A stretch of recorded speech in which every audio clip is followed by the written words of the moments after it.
Bueno, Señor, gracias por este día que nos das hoy, esta oportunidad del 1 de mayo.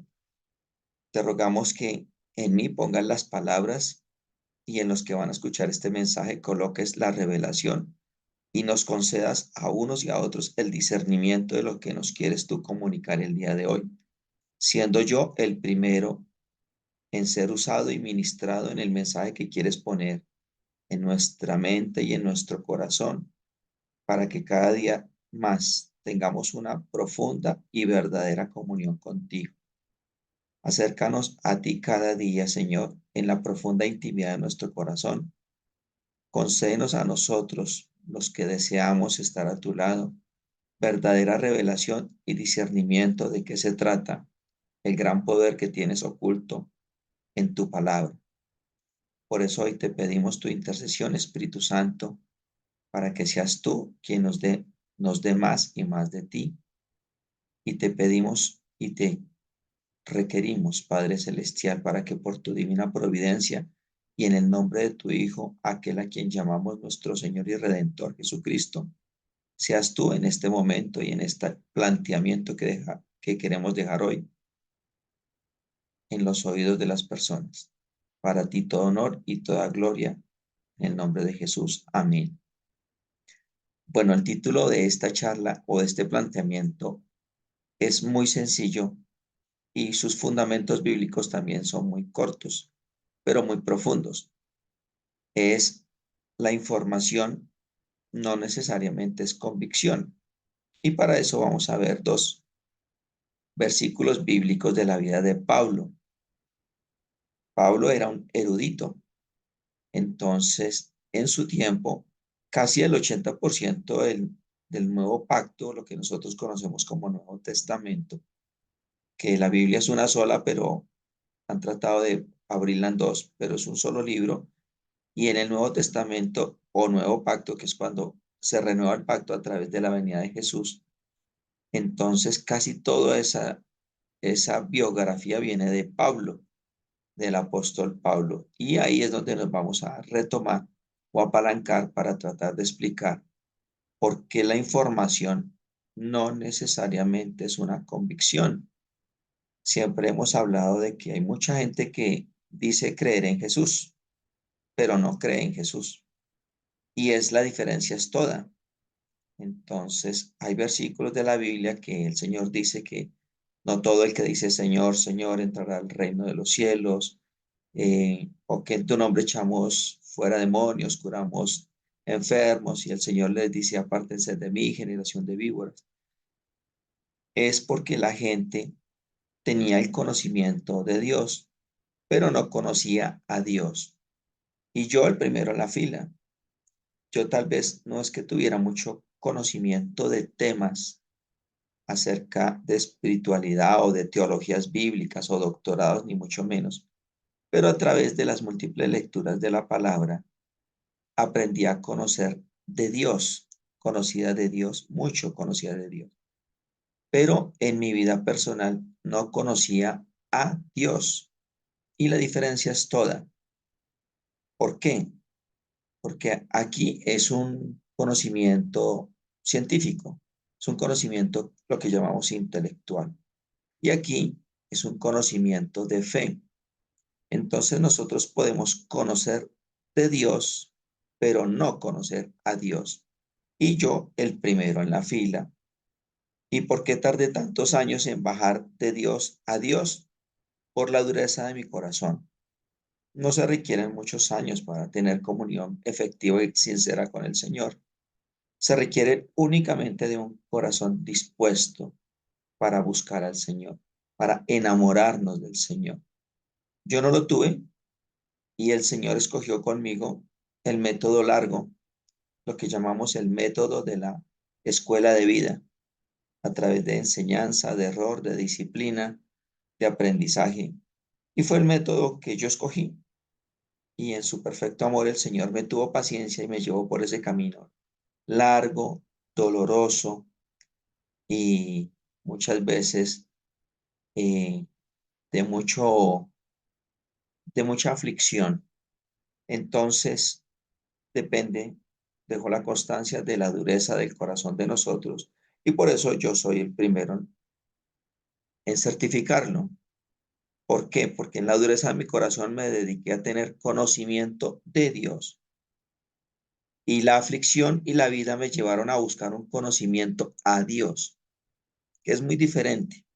Y pienso que hoy en día hay muchas personas por el mundo de las que afirman eh, usar el nombre de nuestro Señor Jesucristo para sus vidas, que están llenas de conocimiento, pero no de convicción, porque el conocimiento genera discípulos, perdón, genera seguidores. Y cuando el conocimiento es acá, genera convicciones y eso genera discípulos. La diferencia es toda porque el seguidor en cualquier momento se baja del bus y abandona la causa. El discípulo llega hasta dar su vida por lo que cree, por su convicción. Desafortunadamente, hoy en día hay mucha gente que está llena de información, mas no de convicciones.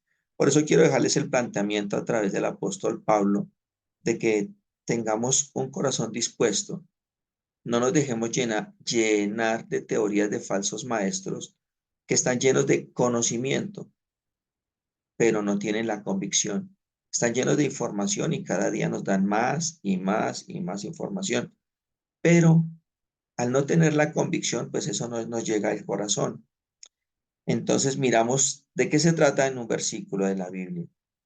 Vamos a mirar aquí quién era Pablo. Vamos a mirar para eso Filipenses 3 del 3 al 9 en el traducción lenguaje actual.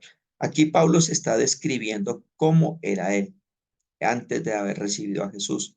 Aclaro que Pablo amaba fervorosamente a Dios, pero estaba equivocado en el fondo.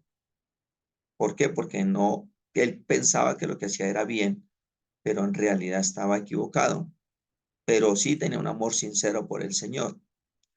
Entonces, Filipenses, ¿qué nos dice? Me gusta esta traducción lenguaje actual porque es un poco más entendible. Los verdaderos circuncidados somos nosotros, los que guiados por el Espíritu adoramos a Dios y estamos orgullosos de pertenecer a Jesucristo. Nosotros no creemos que podamos hacer nada para salvarnos. Si la salvación dependiera de la circuncisión, yo podría sentirme más orgulloso que cualquiera. Y aquí arranca Pablo a describir su biografía. Me circuncidaron a los 8 días de nacido. Pertenezco a la nación de Israel. O sea, soy hebreo 100%. Soy de la tribu de Benjamín, porque es un honor, porque esa tribu era la más pequeña de todas las tribus y casi que fue desaparecida. Soy más hebreo que muchos hebreos. En cuanto a cumplir la ley, pertenecí al grupo de los fariseos. Tanto me preocupaba por cumplir la ley que perseguía a los miembros de la iglesia. Nadie puede culparme de no haber cumplido la ley. Es más, él fue educado a través de la escuela de Gamaliel, que en ese tiempo era el doctor, el fariseo más erudito de la época, miembro del Sanedrín. Aquí no está, pero en otro apartado bíblico está donde dice que educado a los pies de Gamaliel, o sea que era discípulo de Gamaliel. Era como haber estudiado en el Harvard de la época. Tenía muchísimo conocimiento, muchísima información acerca de los profetas, de las escrituras y de la ley.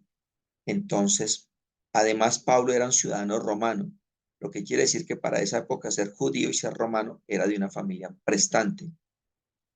Pero gracias a lo que Cristo hizo por mí, ahora pienso que no vale la pena lo que antes consideré de valor. Lo que les acabo de decir. Era romano, a la vez judío, educado en el Harvard de la época, había cumplido todos los requisitos para ser un judío de la época, era hebreo, presumiblemente hablaba 2 o 3 idiomas, hablaba griego con seguridad, se presupone que hablaba latín y obviamente hablaba el hebreo o el arameo de la época. Entonces, era todo un intelectual, tenía muchísima información.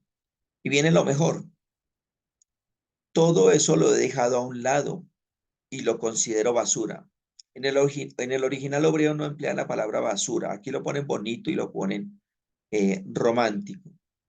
En el original hebreo dicen, lo considero excremento, lo considero mierda, con tal de llegar a conocer bien a Cristo, pues no hay nada mejor, no hay mejor conocimiento. Y quiero que Dios me acepte, no por haber obedecido la ley, sino por confiar en Cristo, pues así es como Dios quiere aceptarnos. Aquí es el tema en cuestión. Pablo es un tipo lleno de conocimiento, pero no de convicción, o una convicción errada. Él creía tanto en esa convicción de que había que perseguir a los cristianos y cumplir la ley farisea, que se dedicó a perseguir a los cristianos. Pero su corazón ardía por el Señor, aunque de una manera equivocada, pero estaba lleno de conocimiento. Lo que quiere decir con esto y el planteamiento que quiero dejarles es que no necesariamente el conocimiento implica la convicción, que es mejor enamorarnos de Jesús a través de su palabra, y el enamorarnos de Jesús sí nos llena de convicciones, porque es que la información nos vuelve meramente seguidores, la convicción nos vuelve discípulos. Y hoy en día hay demasiados seguidores muy equivocados, así como Pablo. Unos con un corazón que arde por el Señor, pero equivocados, y otros maliciosamente equivocados, enredando a otras personas. Acuérdense que habrá abundancia de falsos maestros. Entonces, pidámosle al Señor no tanta información en su palabra, no nos llenemos de información, llenemos de la convicción, y cada vez que leamos la palabra del Señor, el planteamiento es busquemos afanosamente enamorarnos del Señor. Y entre más nos enamoremos, tendremos más revelación, más discernimiento y, por supuesto, una mejor comunión, que es lo que nos permite entrar a una obediencia pura delante del Señor. Y para terminar, y para darnos cuenta cómo Pablo termina cambiando, siendo transformado. Este es el mismo Pablo que ya ha recibido al Señor, que ha dejado de llamarse Pablo y Saulo de Tarso y ahora se llama Pablo. Ya está prisionero, los judíos lo quieren sentenciar. Y en Hechos 26, todo Hechos 26 es muy bonito, porque Pablo tiene que defenderse delante de los reyes de la época. Entonces Pablo es hecho prisionero y está preso en Judea.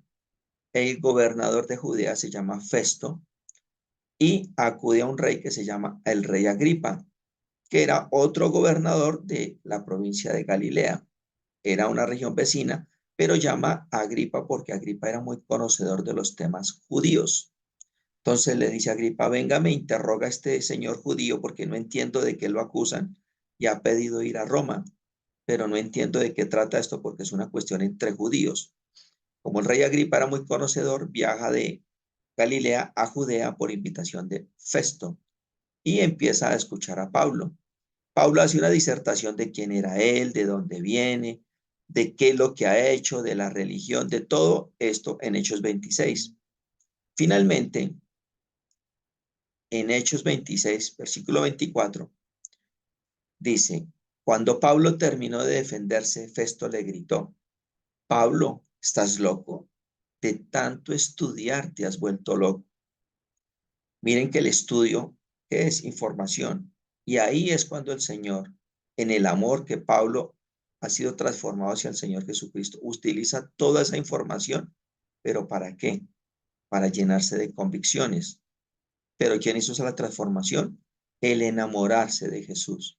O sea que ahí inmediatamente el verdadero enamoramiento causa que Pablo actúe como loco, porque tiene toda la información de toda la ley, de todos los profetas, de toda la antigüedad y cómo la antigüedad justificaba la venida del Mesías.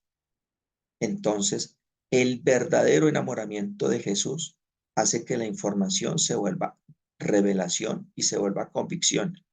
Pero si no tenemos el verdadero enamoramiento del Señor, la información quedará ahí, meramente información, y seguiremos siendo por toda la vida seguidores, mas no discípulos. Pablo contestó, excelentísimo Festo, yo no estoy loco. Lo que he dicho es la verdad y no la locura. El rey Agripa sabe mucho acerca de todo esto y por eso hablo con tanta confianza delante de él. Estoy seguro de que él sabe todo esto porque no se trata de cosas que hayan pasado en secreto. Luego Pablo se dirigió al rey Agripa y le dijo, Majestad, ¿acepta usted lo que dijeron los profetas en la Biblia? Yo sé que sí lo acepta. Acuérdense que Agripa era conocedor del ambiente judío y de toda la tradición judía. Agripa le contestó, ¿En tan poco tiempo piensas que puedes convencerme de ser cristiano? Entonces, ahí prosigue toda la historia del encarcelamiento de Pablo. Pero hasta aquí quiero yo dejar la invitación a que se planteen ustedes qué tanta información tienen de Dios, qué tanta convicción tienen a Dios. Y tan solo depende del verdadero enamoramiento que sintamos de nuestro Señor. ¿Cómo sabemos que estamos enamorados del Señor? Cuando le buscamos sinceramente con un corazón contrito, un corazón humillado, un corazón arrepentido, un corazón que confiesa sus pecados y un corazón que se arrepiente. Y todo eso que trae como consecuencia el entrar en la obediencia. Y en la obediencia es que el Señor nos está hablando constantemente. Nosotros despejamos todo el ruido espiritual que a nuestro alrededor. Y por eso dice la palabra de Dios, no basta con ser oidores, tenemos que ser hacedores de la palabra.